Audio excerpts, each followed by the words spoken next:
Om Shanti. Class चल रहा था 30 मार्च 1963 का। पहले पेज के मध्यांत में बात चल रही थी कि स्थापना का साक्षात्कार है तो विनाश का भी साक्षात्कार है।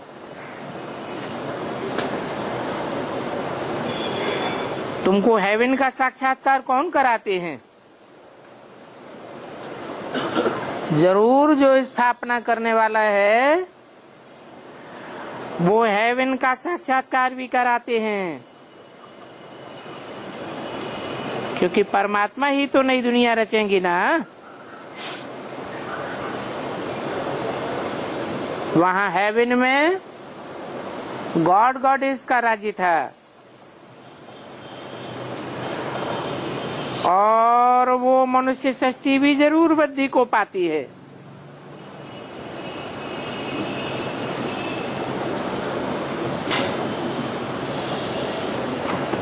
वृद्धि पाते पाते आखिरी देवी देवता सनातन धर्म की आत्माएं 33 करोड़ हो जाती है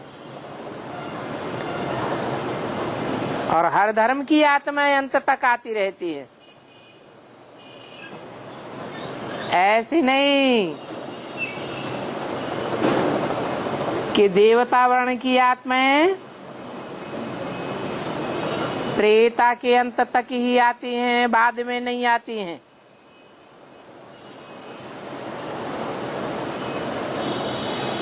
तो 33 करोड़ देवताएं गए हुए हैं। ये राधा कृष्ण लक्ष्मी नारायण ये सब देवताएं थे।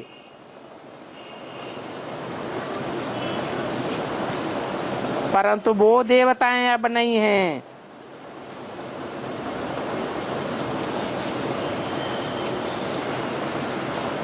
तो हिस्ट्री मस्ट रिपीट। फिर से कलयुग के बाद सतयुग आना चाहिए।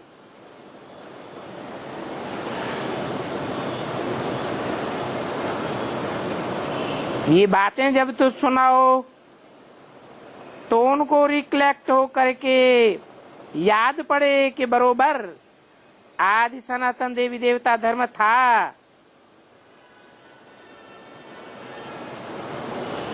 नर को नारायण और नारी को लक्ष्मी बनाने वाला था और वो भगवान ही था। वो बनने वाले भगवान भगवती थे। उसको स्वर्ग कहा जाता है क्योंकि वहां सब स्व स्थिति में रहने वाले थे।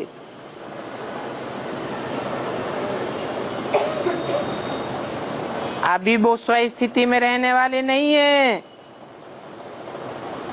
तो अभी वो स्वर्ग भी नहीं है।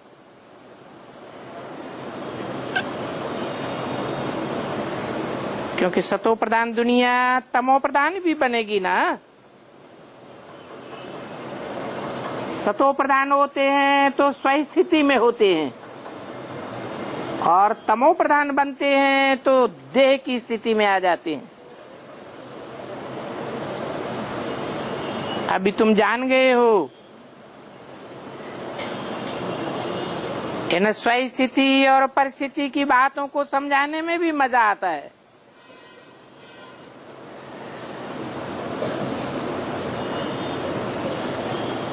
तो ऐसे नहीं कहना है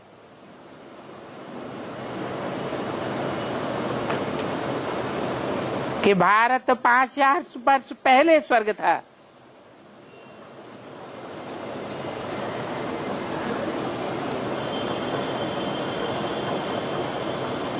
नहीं,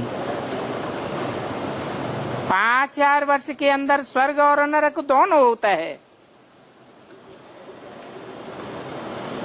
और मनुष्यों ने तो सुना है स्वर्ग को लाखों वर्ष हुए।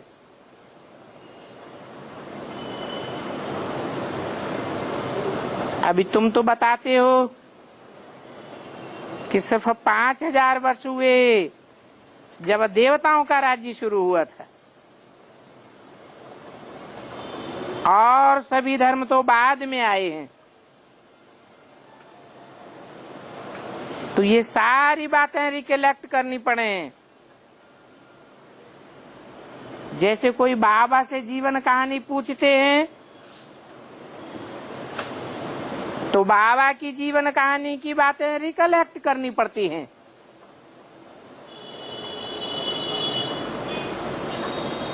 यहां तो हम शिव बाबा की बायोग्राफी बताते हैं।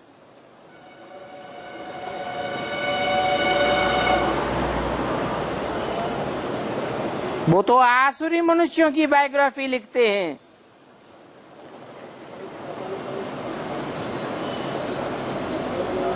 कौन वे माने कौन? बीके वालों ने कौन सी आसुरी मनुष्यों की बायोग्राफी लिखी?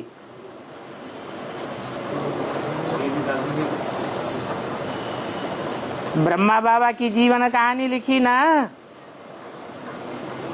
तो परमात्मा की जीवन कहानी थी या शिव बाबा की जीवन कहानी थी? शिव बाबा की जीवन कहानी का मुख्य काम कौन सा है? कर्तव्य दिखाना पड़े ना।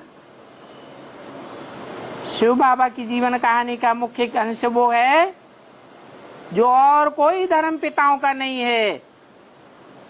कोई भी धर्म पिता ने स्वर्ग की स्थापना नहीं की और नरक की दुनिया का विनाश नहीं किया। ये काम एक ही शिव बाबा करते हैं। पतित दुनिया को खलास करके नई पावन दुनिया स्थापन करना एक ही परमपिता परमात्मा का कार्य है। तो ये तो मुख्य कार्य है जो उनकी जीवन कहानी में आना चाहिए।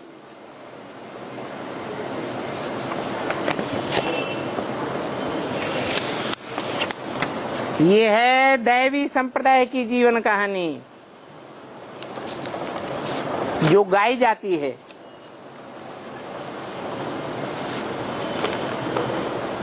30-3-63 की वाणी का दूसरा पेज। आज से 5000 वर्ष पहले लक्ष्मी नारायण का राज्य था।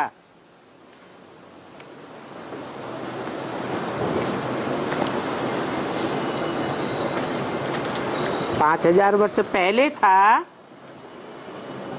या अंदर था? 5000 वर्ष के अंदर था या 5000 वर्ष से पहले था? है अंदर था। उसकी हिस्ट्री है शास्त्रों में।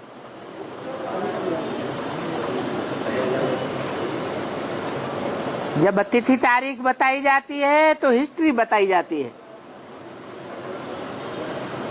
तो जिन लक्ष्मी नारायण के राज्य की बात शास्त्रों में आई है वो नर से नारायण बनने वाले थे। कहेंगे संगम युग था। स्वर्णिम संगम युग में लक्ष्मी नारायण का राज्य था। तो फिर उसके पहले क्या था? जरूर कहेंगे कलयुग था। अभी भी वही कलयुग है। तो जरूर इसके बाद सतयुग होगा। तुमको तो भोलानाथ शिव ने सारा राज समझाया है। जो राज समझाया है उसी पर ये गीत बने हुए हैं। ये नॉलेज और कोई नहीं दे सकता। बड़े बड़े धर्म पिताएं आए, विद्वान पंडित आचार्य आए, कोई ने भी ये नॉलेज नहीं दी होगी। कोई बता नहीं सकता कि न लक्ष्मी नारायण को राज्य कैसे मिला, कब मिला, वो तो कह देते हैं कि गीता ज्ञान द्वापर के अंत में कृष्ण भगवान ने दिया। अरे कृष्ण स्वयं 16 कला संपूर्ण बनने वाला है या बनाने वाला है? वो तो स्वयं ही 16 कला संपूर्ण बनने वाला है। नर को नारायण बनाने का काम एक परम पिता परमात्मा का है, और कृष्ण तो बच्चा है, वो नर को नारायण कैसे बनावेगा? कलयुग अंत में तो कोई राजा रानी भारत में थे ही नहीं जिनका कोई को वर्षा मिले, न वहां कलयुग के अंत में सोने के महल होते हैं। वहां तो भारत कंगाल हो जाता है। फिर बताए कोई कि दक्क से सतयुग आदि में इतना धनमाल कहां से आ गया?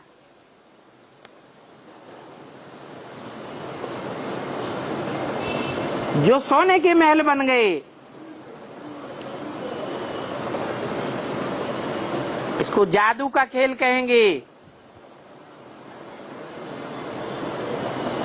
अंतिम जब विनाश होता है तो बड़ी जोरों से सारी दुनिया में बड़े बड़े भूकंप आते हैं।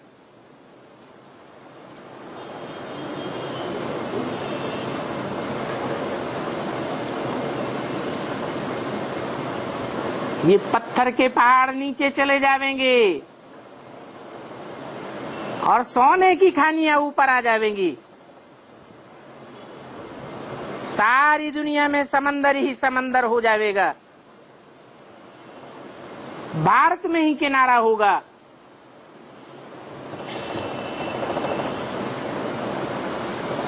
समंदर जोर से उबाल मारेगा, बौखलाहट आएगी। समंदर के अंदर के सारे हीरे रतन जवाहरात कहां पहुंचेंगे? किनारा कहां होगा? है भारत में ही होगा।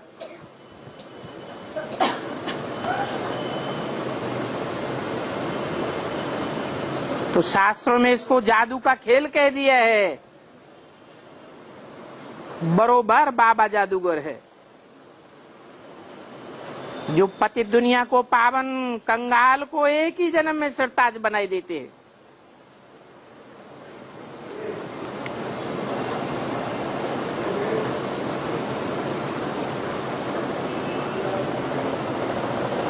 वो जादूगर होते हैं, वो भी पैसे की रिद्धि सिद्धि से लोगों को ठगते हैं।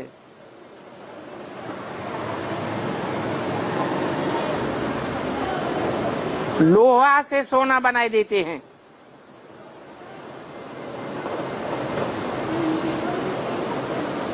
तो ये बेहद का बाबा है,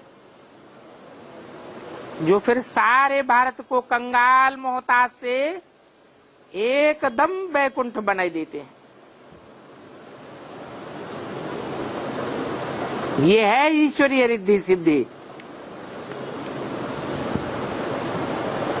जो रिद्धि सिद्धि दुनिया में और कोई मनुष्य नहीं कर सकता। वो तो झूठी रिद्धि सिद्धियां होती हैं अल्पकाल की, और ये तो प्रैक्टिकल बात है। 2,500 साल के लिए नई दुनिया खड़ी हो जाती है।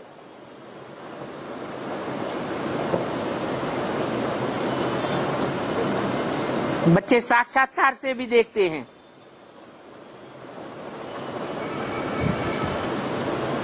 तो बच्चों को जरूर खुशी होती है, खुशी का पारा चढ़ेगा ना। हम जानते हैं बाबा स्वर्ग का मालिक बनाने के लिए हमको राजयोग सिखाए रहे हैं।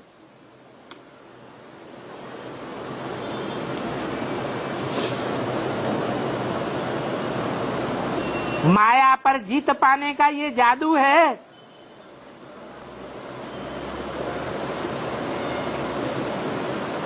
कि जादू का खेल सिखाने वाला बेहद का बाप है। ये राज की बातें हैं। उन्होंने तो कृष्ण का नाम डाल दिया है। अब कृष्ण बच्चा राज की बात कैसे बतावेगा?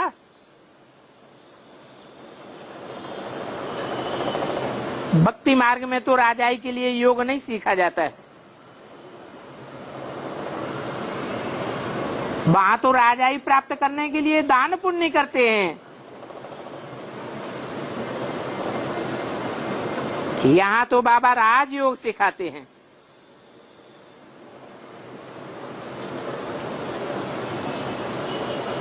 और ये राजयोग सीखने के लिए निवृत्ति मार्ग वाले नहीं चाहिए। कौन चाहिए? प्रवृत्ति मार्ग वाले चाहिए। नर नारी दोनों चाहिए, तब ही राज की बात सीख सकेंगे। बच्चा बुद्धि तो न सिखा सकते हैं और न सीख सकते हैं।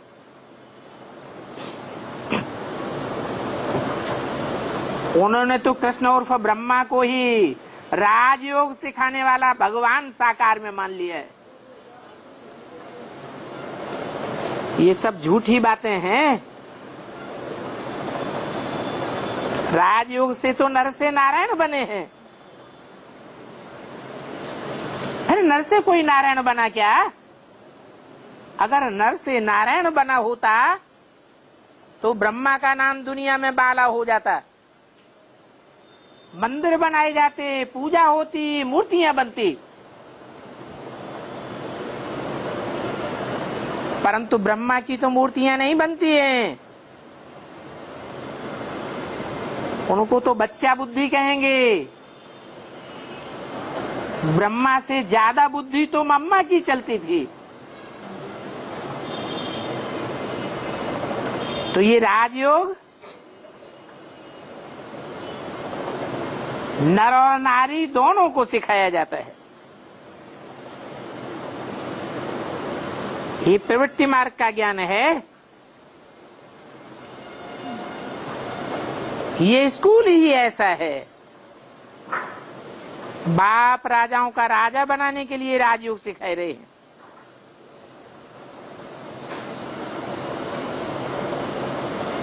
और फिर ये राजयोग कितना सहज है, इसलिए इसका नाम ही है सहज ज्ञान सहज राजयोग।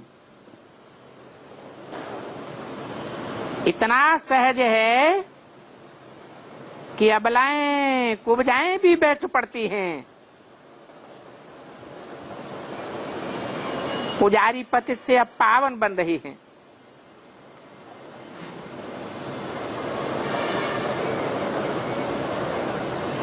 तो ये पावन बनने वाली बुढ़ियां फिर क्या करेंगी? ऐसे नहीं कि ये पावन बनने के बाद मुक्ति धाम में बैठ जाएंगी। नहीं, फिर यहां नई दुनिया में आवेंगी। पुरानी दुनिया में वापस नहीं आवेंगी। पुरानी दुनिया तो खलास हो जाएगी। पुरानी दुनिया में होता है जीवन बंध। सबका जीवन बंधन में है। भगवान आकर के जीवन बंध से मुक्ति देते हैं तो सब आत्माएं मुक्ति धाम में पहुंच जाती हैं। तो कहेंगे जीवन बंध से जीवन मुक्ति में आते हैं। अभी तो सभी कंगाल हैं।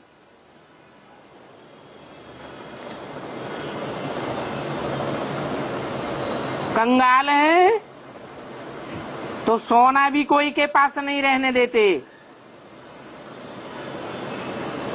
सोना भी ले रहे हैं। फिर बताओ क्या जाकर के रहेगा?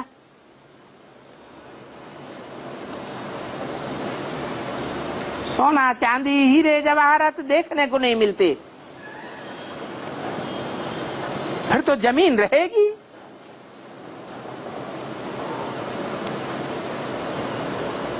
तो देखो ऐसा इंसॉल्वेंट भारत फिर धक से कितना सॉल्वेंट बन जाता है।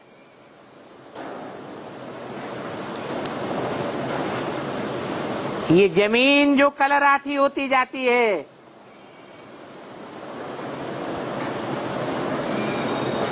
खाद के बगैर पैदाइश ही नहीं होती। ये जमीन, ये खानियां सब बर्तू हो जाएंगी। अभी तो ये सब खाली खोखली हैं।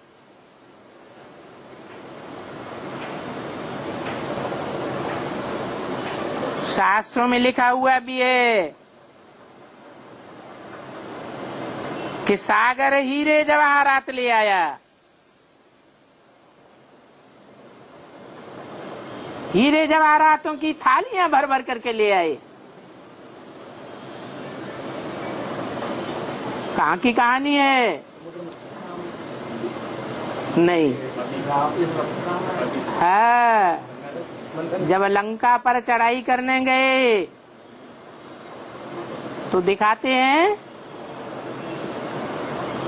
सागर को जब तीर मारा तो खानियां निकल आई, थाल में भर भर के ले आया।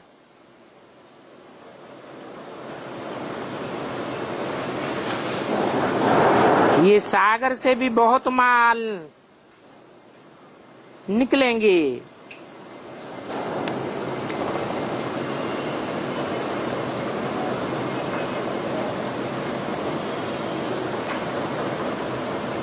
और नई नई खानियों से भी ढेर के ढेर निकलते रहेंगे।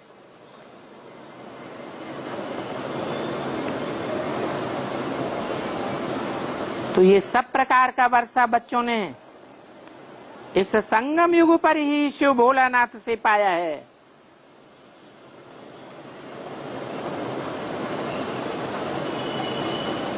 और शंकर के लिए तो दिखाते हैं कि आंख खोलने से ही विनाश हो गया।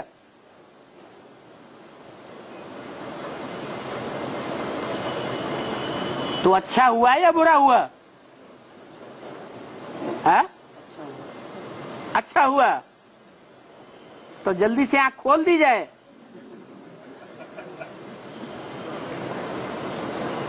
है? डर तो नहीं लग रहा है?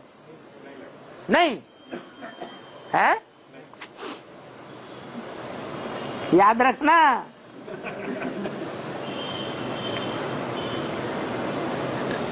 भोलानाथ तो उनको कहा जाता है जो हीरे जवाहरातों से झोली भर देते हैं।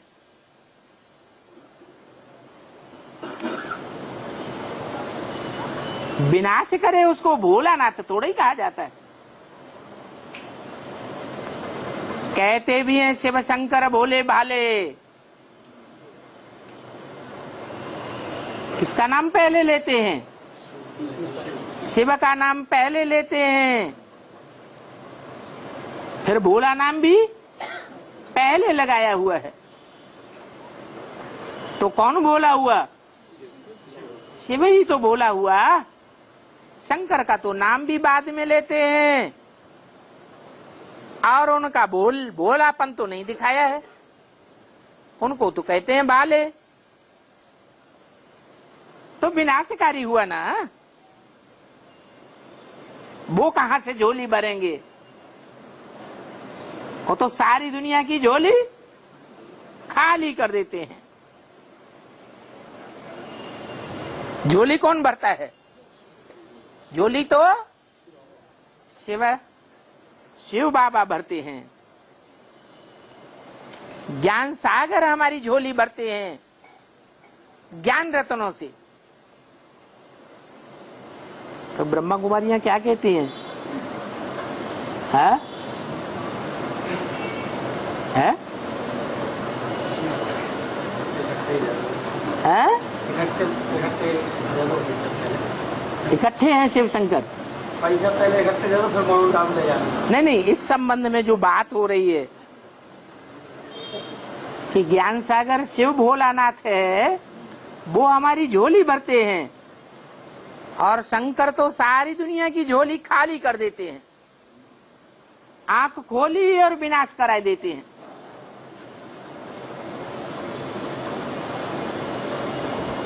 तो ब्रह्मा कुमारियां क्या कहती हैं?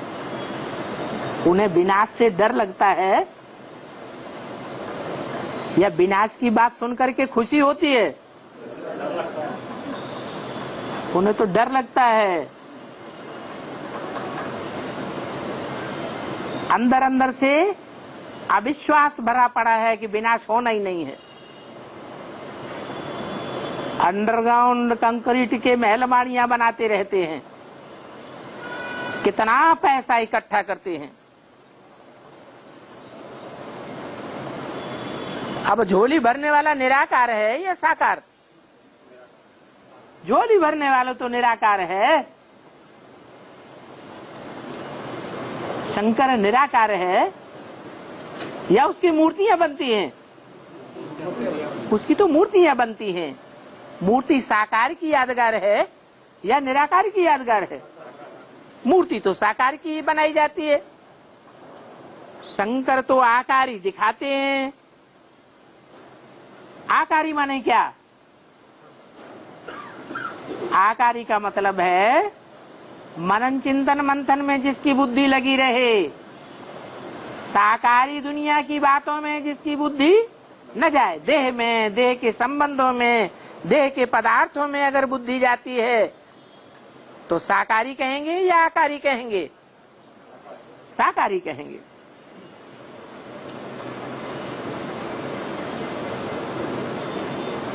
तो शंकर रचना है कि रचयिता है?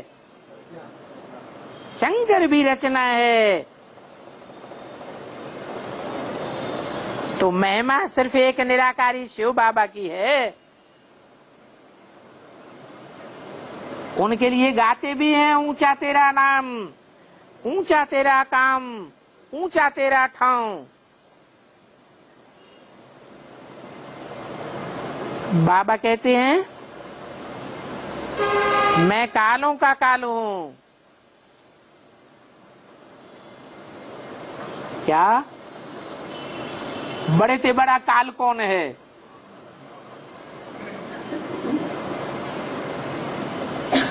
जो कालों का काल है वो तो महाकाल कहा जाता है।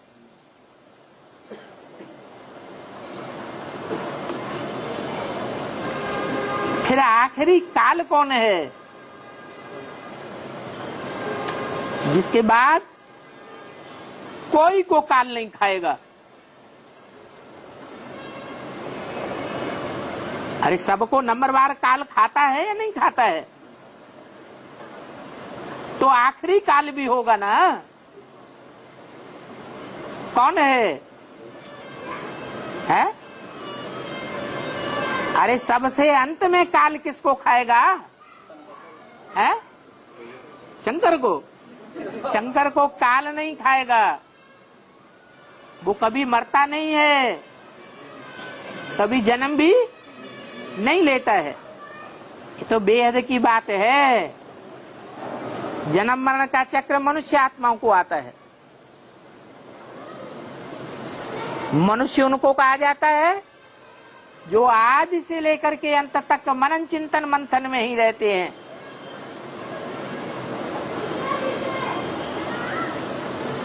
अपने पुरुषार्थ से सदैव के लिए निराकारी स्टेज में नहीं जा पाते। और शंकर का नाम तो किसके साथ लिया जाता है?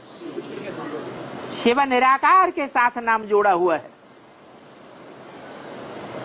तो जरूर निराकारी बनता है।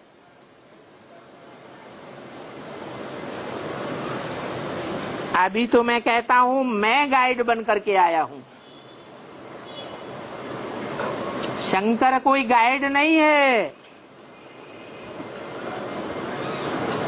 मेरे पीछे सभी मच्छरों से दस जावेंगे।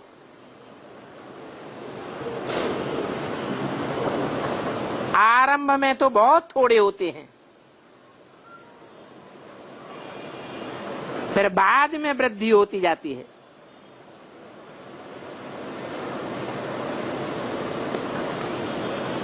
झाड़ सतो प्रधान से अवश्य तमो में आएगा।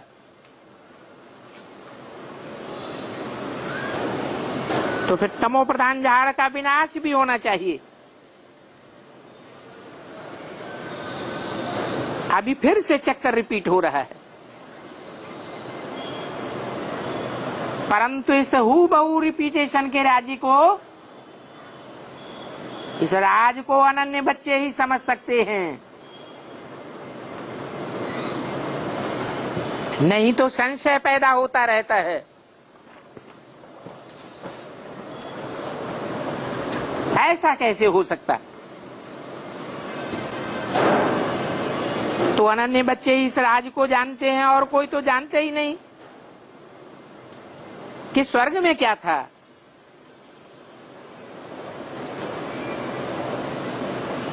ये खरी समझानी है जो बुद्धि में रहने से बड़ी खुशी होती है और है भी बहुत सहज। कोई को भी समझा सकते हो कि भारत सोने की चिड़िया थी,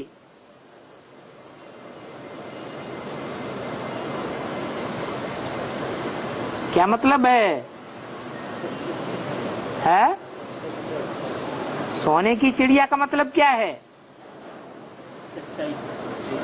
हाँ, ऐसी चिड़िया थी जिसको हर धर्म के, हर देश के लोग अपनी मुट्ठी में करना चाहते थे।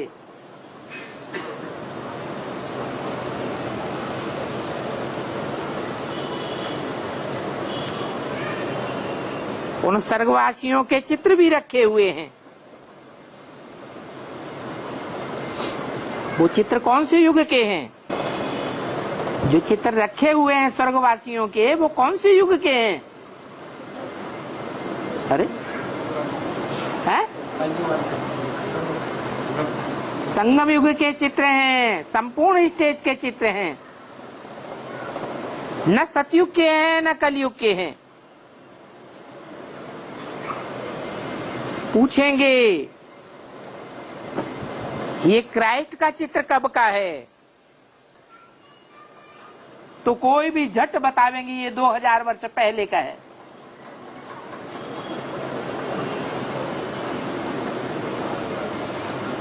वैसे ही ये देवताओं का राज्य भी 5000 वर्ष पहले था।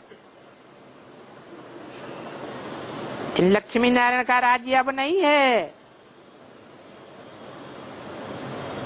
वही लक्ष्मी नारायण अभी शूद्र बने हैं।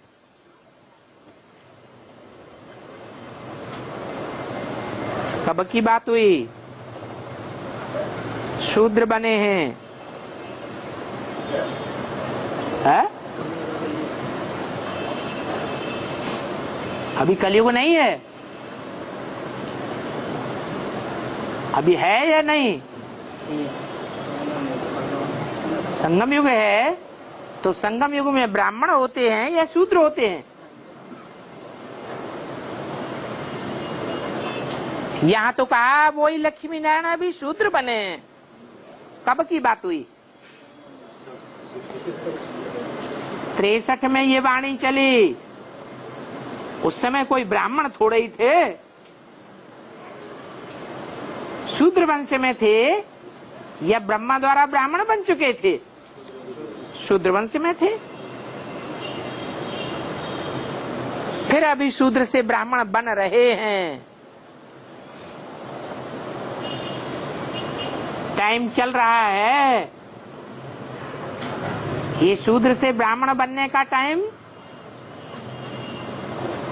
उन्होंने लक्ष्मी नारायण के लिए कब तक के लिए निर्धारित किया? 63 से लेकर है नहीं 69 18 जनवरी तक।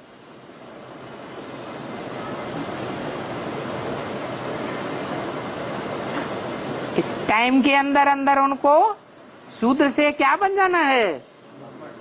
ब्राह्मण बन जाना है। किसके द्वारा? ब्रह्मा द्वारा ब्राह्मण बनना है।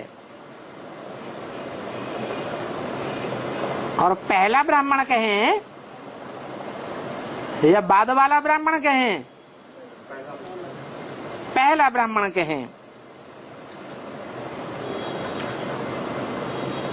तो इन वर्णों पर भी समझाना सहज है। 84 जन्म हम चारों वर्णों में चक्कर लगाते हैं। ये हमारा अंतिम ईश्वरीय जन्म है और ये ईश्वरीय जन्म ब्राह्मणों का संगम पर होता है।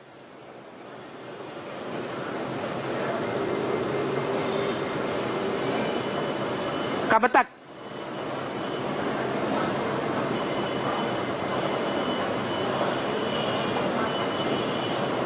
कब तक होता है?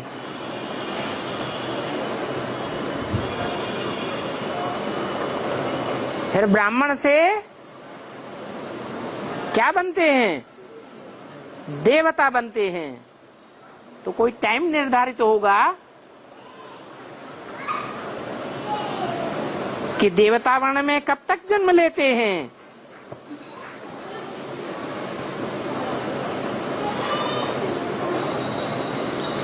कोई आखिरी पॉइंट है?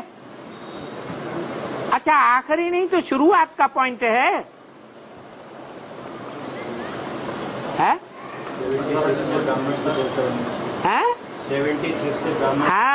76 से कहेंगे, शूद्र से ब्राह्मण नहीं, ब्राह्मण से देवता बनना शुरू हुआ। क्योंकि ब्रह्मा द्वारा शूद्र को ब्राह्मण बनाते हैं, फिर ब्राह्मणों को बाप डायरेक्ट आकर के शिक्षा देकर ब्राह्मण से देवता बनाते हैं।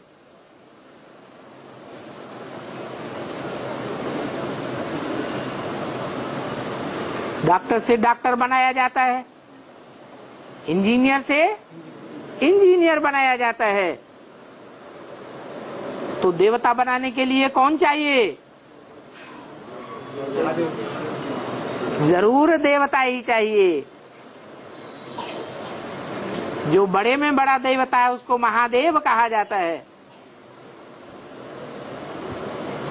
वो महादेव भगवान भगवती का भी टाइटल बनता है। वास्तव में भगवान तो एक को ही कहा जाता है। फिर वही देवता वर्ण से फिर क्षत्रिय वर्ण में 12 जन्म लेंगे।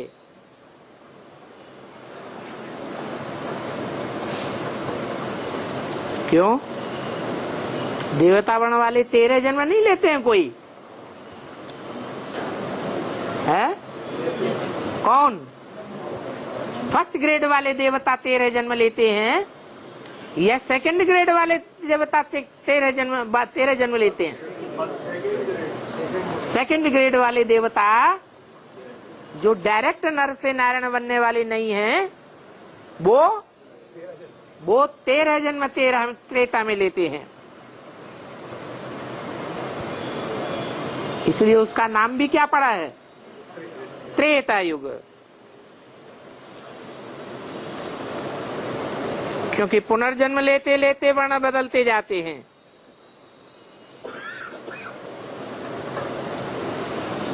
हम ही इन वर्णों में ट्रांसफर होते हैं। पुनर्जन्म लेते लेते सतो प्रधान से सतो, फिर रजो, फिर तमो में जाते हैं। तो बताओ, सबसे जास्ती अलौकिक जन्म किस समय का है? सतयुग का है, त्रेता का है, द्वापर का है या कलयुग का है? संगम युग का है। जो अच्छे अच्छे बच्चे हैं उनको तो ये ज्ञान की बातें जैसे उंगलियों पर याद रहती हैं। ये भी बायजोली है अथवा कहें स्वदर्शन चक्र है। स्वात्मा को अपने 84 जन्मों के चक्कर का ज्ञान मिला है। कि हम कैसे कैसे कहां कहां किस नाम रूप से कौन कौन से स्थान पर 84 जन्म लेते हैं।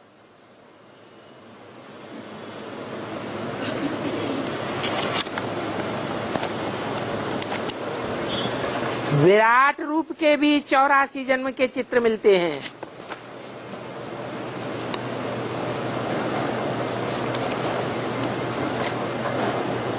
क्या कहा? वो विराट रूप को जो दिखाया है वो कोई संगम युग का नहीं है। उसमें देवताएं भी दिखाए हैं, राक्षस भी दिखाए हैं, जानवर भी दिखाए हैं। तो ये जानवर और राक्षस कहाँ होते हैं? द्वापर कलयुग में होते हैं। देवताएं कहाँ होते हैं? है? देवताएं होते हैं सतयुग में। और भगवान भगवती कहाँ होते हैं? संगम में भगवान भगवती होते हैं। तो ये विराट रूप के छपे हुए चित्र भी हैं जो मिलते हैं 30-3-63 की वाणी का 3रा पेज।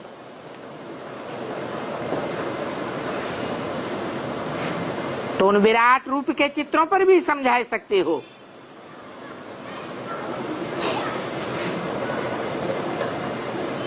कि भारत की वृद्धि कैसे होती है।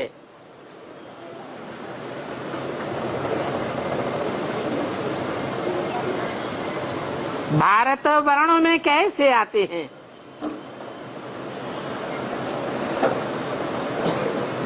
सो ये नाटक सारा बना हुआ है भारत पर।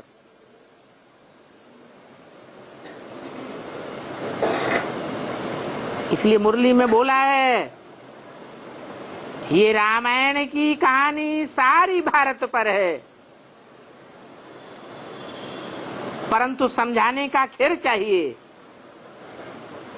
रामायण की कथा कहानी भारत पर है या राम के ऊपर है? राम के ऊपर है। उसका नाम ही रख दिया रामायण। आयन माने घर। ये रामायण जैसे राम का घर है, राम कथा का, तो भारत नाम क्यों नहीं आया?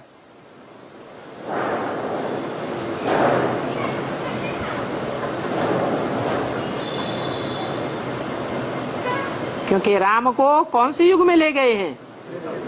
त्रेता में ले गए हैं।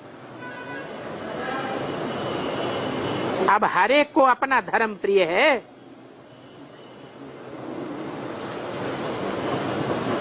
परंतु हमारा धर्म सभी से वंडरफुल है।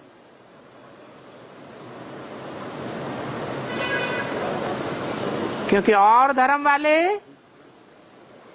इस्लामी, बौद्धी, क्रिश्चियन इन वर्णों में नहीं आते हैं। आते हैं वो ब्राह्मण बनते हैं, ब्राह्मण ही नहीं बनते पूरे। बनते भी हैं तो नीची कुरी के ब्राह्मण बनते, पक्के ब्राह्मण नहीं बनते। तो नए वर्णों में आते हैं, नए बातों को लोग समझेंगे। जो हमारे पक्के देवता धर्म वाले होंगे वो ही इन बातों को समझेंगे। तो उनको समझा सकते हैं कि कैसे अब हम ब्राह्मण ईश्वरीय संतान हैं।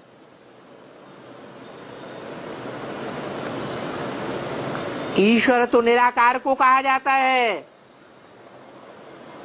परंतु वो निराकार भी जरूर साकार में आकर के ईश्वरीय संतान बनाते हैं। फिर हम दैवी संतान बनेंगे, फिर क्षत्रिय संतान बनेंगे, फिर वैश्य, फिर शूद्र बनेंगे। तो ये सारा ज्ञान अभी हम ब्राह्मणों को है।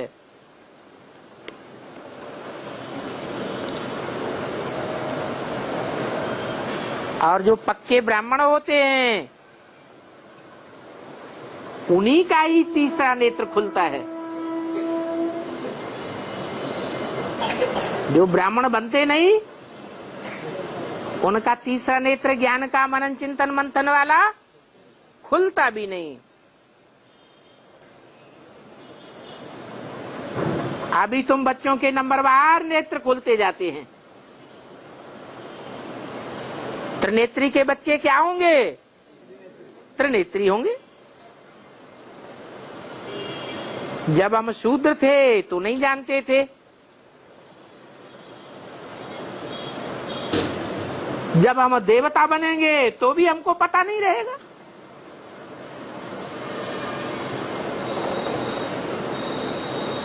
अगर पता पड़ जाए तो क्या होगा? है? अगर देवताओं को पता पड़ जाए इस ज्ञान का तो क्या नुकसान हो जाएगा? उनको दुख पैदा हो जाएगा कि हम नीचे गिर जाएंगे। तो वहां तो दुर्गति होती ही नहीं, मन में दुर्गति की कोई भी बात आती ही नहीं। तो इस समय सारा दिन नॉलेज बुद्धि में फिरता रहे तो जरूर तुम्हारी बुद्धि में खुशी का पारा चढ़ा रहेगा। परंतु क्या परंतु है? परंतु ये दुनियावी माया बुलाए देती है। इसलिए जो मजा आना चाहिए वो मजा नहीं रहता है। नहीं तो यहां मुरझाने की तो बात ही नहीं है। कहां? संगम युग में। ये संगम युग तो सारा ही मौजों का युग है। मुरझाने की तो बात ही नहीं होनी चाहिए। जितना जितना मुरझाते हैं उतना उतना हम कौन से युगों की शूटिंग कर रहे हैं? तो द्वापर कलयुगी नरक की दुनिया की शूटिंग कर रहे हैं। अभी हमारा भाग्य हमारी मुट्ठी में भगवान ने दिया हुआ है। कभी भी मुरझाई से नहीं आनी चाहिए। ऐसा भी टाइम आवेगा जो सारा समय बहुत ढेर के ढेर जिज्ञासुओं को समझाने में तुम्हारा चला जाएगा। क्या कहा? है? हाँ, तुमको खाने की भी फुर्सत नहीं मिलेगी।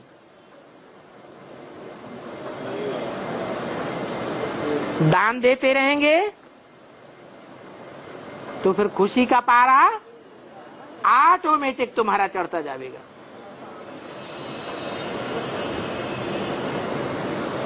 जितना दान करेंगे उतना खुशी चढ़ती जाएगी। तो बाप पहचान देते हैं कि तुम किस किस को समझाओ।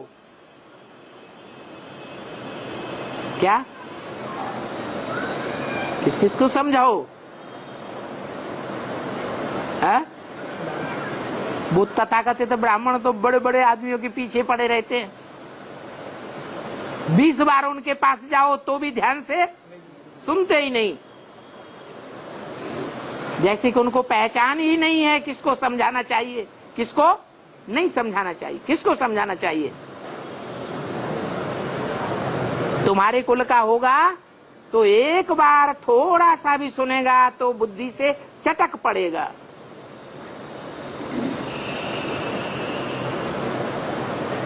फिर और बातों में उसकी बुद्धि नहीं लगेगी। ऐसों को फिर खूब समझाना चाहिए। तो बाप कहते हैं एक तो वानप्रस्थियों को समझाओ।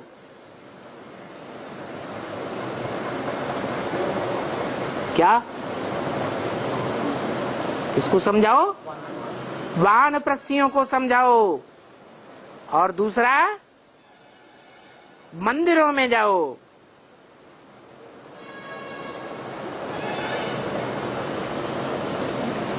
हद में भी वानप्रस्थी होते हैं, बेहद में भी होते हैं। हद में भी मंदिर हैं और बेहद में मंदिर कौन से हैं? हैं? कौन से मंदिर हैं?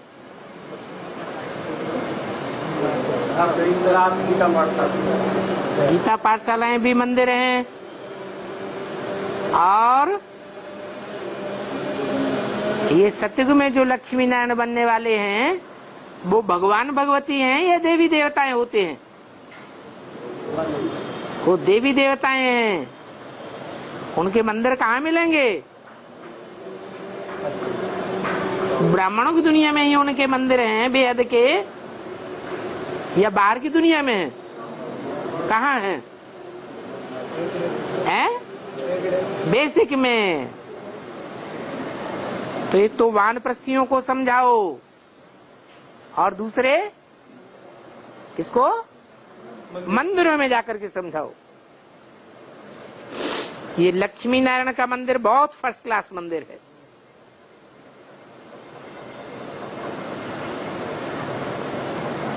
लक्ष्मी नारायण के चित्त पर समझाना बहुत अच्छा है।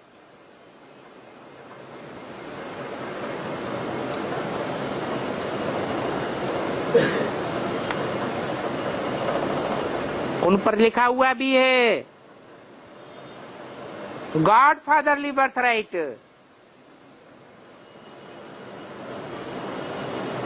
उनको वर्षा मिला है गॉड का, तभी तो गॉड गॉडेस कहे जाते हैं।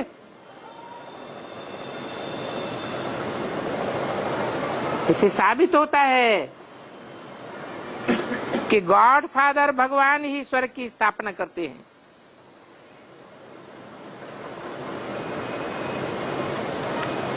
उन लक्ष्मी नारायण को परमात्मा से वर्षा मिला है। तो लक्ष्मी नारायण के मंदिर में भाषण करना सबसे अच्छा है। इसलिए बाबा लक्ष्मी नारायण के चित्र पर समझानी भी लिखवा रहे हैं, चित्र बनवा रहे हैं। उनकी बायोग्राफी भी लिखेंगे तो मनुष्य समझेंगे। जैसे कल्प पहले चित्र बनाए हैं वैसे ही बनावेंगे। हमारा पुरुषार्थ कल्प पहले मुवाफिक चल रहा है।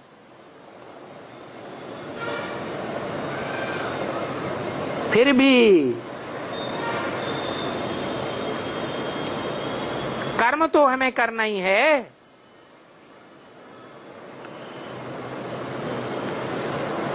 कर्मेंद्रियां कर्म के बगैर नहीं रह सकती। कर्मधारा तो चलती रहेगी, कोई बैठ तो नहीं जाना है। परंतु इन बातों को समझाने में मैनर्स भी बहुत अच्छे चाहिए।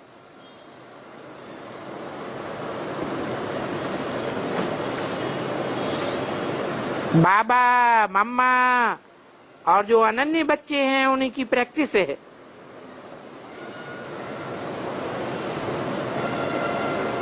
पहले पहले इंडिविजुअल समझाने की प्रैक्टिस करनी चाहिए।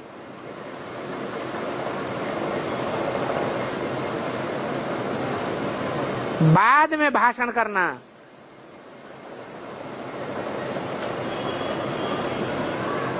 जनरल भाषण करने का पुरुषार्थ करना है। और भाषण करने में सबकी हिम्मत चाहिए। यहां तो हर बात सीखी जाती है। बताना है कि योग से आयु बढ़ती है और ज्ञान से क्या मिलता है? ज्ञान से जन्म जन्मांतर के लिए धन मिलता है। यहाँ जितना बेहद का ज्ञान उठावेंगे उतना वहां जन्म जन्मांतर के लिए धनवान बनेंगे। ये सूक्ष्म ज्ञान रतन ही तुम्हारे स्थूल धन बन जाएंगे। योग से आयु कैसे बढ़ती है? भविष्य जन्मों के लिए ही आयु बढ़ेगी या यहाँ इस जन्म में भी आयु बढ़ सकती है? कैसे?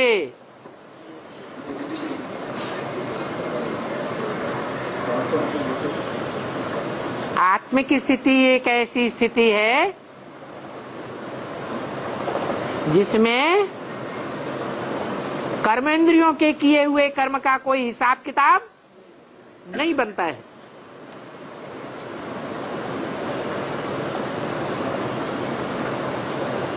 जैसे वो हठ योगी होते हैं, कहते हैं हर मनुष्य आत्मा के जीवन में श्वासें हैं। जितनी श्वासें हैं उतनी आयु होगी। तो वो तो कुंभक लगा करके श्वास रोक करके बैठ जाएंगे, समझते हमारी इससे आयु बढ़ जाएगी। परंतु श्वास रोकने की बात नहीं है, ये तो आत्मिक स्थिति में बैठने की बात है। निरंतर आत्मिक स्थिति पक्की हो जाए, जिनकी आत्मिक स्थिति पक्की होती जाएगी उनकी भूख प्यास भी कम होती जाएगी। ये पाठशाला है जहां मनुष्य से देवता बनते हैं। इस सतयुग में देवी देवताएं थे, ये तो झूठ खंड है। झूठ खंड में झूठ बोलने वाले, दुख देने वाले राक्षस होंगे या देवता होंगे? अभी तो वो देवताएं नहीं है। कर्म इंद्रियों से दिव्य कर्म करने वाले कोई भी नहीं है। इंद्रियां कंट्रोल से बाहर हो जाती हैं। अभी नहीं है, फिर होने चाहिए। भगवान आए, आप समान शांति का सागर, सुख का सागर बनाते हैं। नंबरवार, अभी हम नंबरवार दैवी गुण धारण करते हैं तो देवी देवता बनते हैं। और बनना है तो बहुत सहज है। परंतु आज की दुनिया के जो बड़े बड़े आदमी हैं, उनको ये ज्ञान उठाना बहुत मुश्किल है। क्यों मुश्किल है?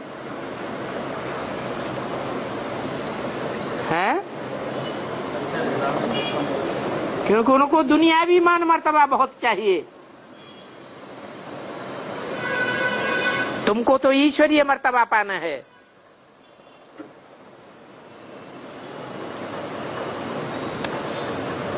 तो दुनियावी बड़े बड़े आदमियों पर वायलेंस की जिम्मेवारी है।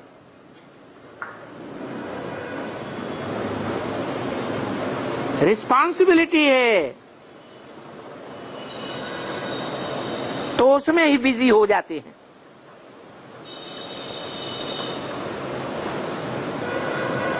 इसलिए उनमें से बहुत मुश्किल निकलेंगे। और तुम्हारे पास देखो कौन है? दुनियावी मान मर्तबे वाले बड़े बड़े आदमी हैं या अहिल्याएं गणिकाओं की संख्या ज्यादा है?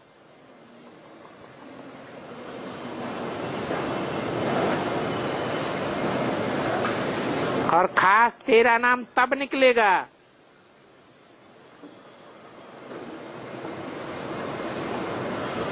जब भीलनियों गणिकाओं की सभा में भाषण करेंगे और वो भाषण के दौरान साक्षात्कार में चली जाएंगी।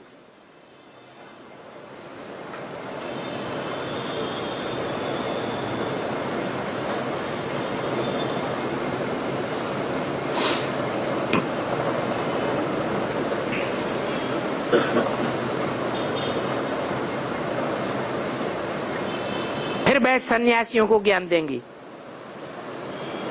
कौन?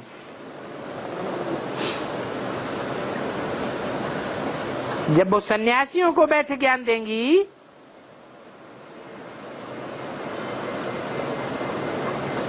तो तेरा नामाचार तब बढ़ेगा जब तुम दुनिया के जो लोएस्ट से लोएस्ट है, जिनका कोई मान मर्तबा नहीं है, उनको ज्ञान दो। फिर वो दुनिया के बड़े बड़े विद्वानों को ज्ञान देंगी। इस समय तो ऊंचे महात्मा हैं, उन बड़े बड़े सन्यासियों महात्माओं को तुम ही ज्ञान देंगे।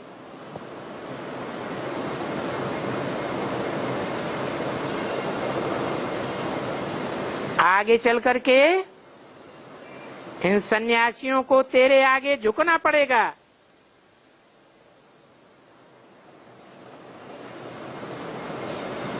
अभी तो तेरा बहुत सामना करते हैं और आगे और भी करेंगे।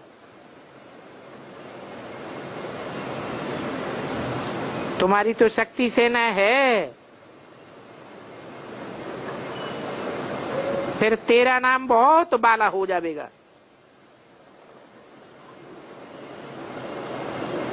अभी तो हर बात में चीटी मार की सर्विस है। चीटी कैसे चलती है? धीरे धीरे चलती है। फिर हर बात में बेहंग मार की सेवा होगी। बेहंग माना क्या? बड़े बड़े पक्षी होते हैं, उनको बेहंग कहा जाता है। जैसे मोटर पहले बनने में 3-4 वर्ष लगे थे, फिर 3-4 महीने लगे। अभी तो एक मोटर बनाने में कितना टाइम लगता है? मिनटों मोटर, 1 मिनट में एक मोटर तैयार हो जाती है बड़े बड़े कारखानों में।